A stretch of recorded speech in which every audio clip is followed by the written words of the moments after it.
Balikan naman natin si Noel Perfecto ukol sa kanyang report sa sumadsad na US Navy ship sa Tubataha Reef. Magandang hapon sa iyo, Manong Noel. Magandang hapon, patuloy pa rin na dinidi-fuel o ng fuel ang USS Guardian para ito'y may iangat na at ilagay na sa isang salvage barge para ito'y dadali na sa isang shipyard.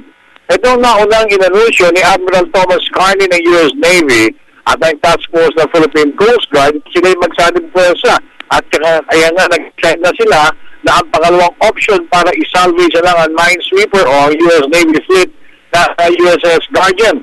Ang Admiral Carney, kinindrata nilang isang Smith Towing Company na nakabase sa Singapore na siya mag-aangat o bubuhati ng USS Guardian para may alis na ito sa kanyang pagkabahura at ilagay na nga sa isang salvage barge para dalhin ito sa isang shipyard.